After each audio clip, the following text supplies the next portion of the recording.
ঋণ ওভারড্রাফট ও গ্যারান্টি সংক্রান্ত নতুন নির্দেশনা দিয়েছে বাংলাদেশ ব্যাংক। এর মাধ্যমে আগে জারি করা সব নিয়ম এক কাঠামোয় আনা হয়েছে। এর নির্দেশনার মাধ্যমে বৈদেশিক মুদ্রার লেনদেনের নীতিমালা সহজ করা হয়েছে।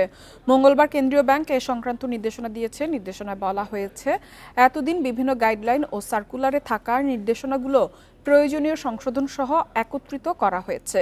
এতে ঋণ ওভারড্রাফট এবং গ্যারান্টি সম্পর্কিত বিধানকে একটি অভিন্ন কাঠামোর আওতায় আনা হয়েছে, যা জারির তারিখ থেকে ১ বছরের জন্য কার্যকর থাকবে। এতে বাণিজ্যিক ঋণ, বিদেশ থেকে গ্যারান্টি বা জামানতের বিপরীতে ঋণ, দেশীয় ও বিদেশি বিভিন্ন ধরনের গ্যারান্টি, রিপেমেন্ট গ্যারান্টি এবং লাইসেন্সপ্রাপ্ত আর্থিক প্রতিষ্ঠানের বৈদেশিক ঋণ দেওয়ার বিধান অন্তর্ভুক্ত রয়েছে।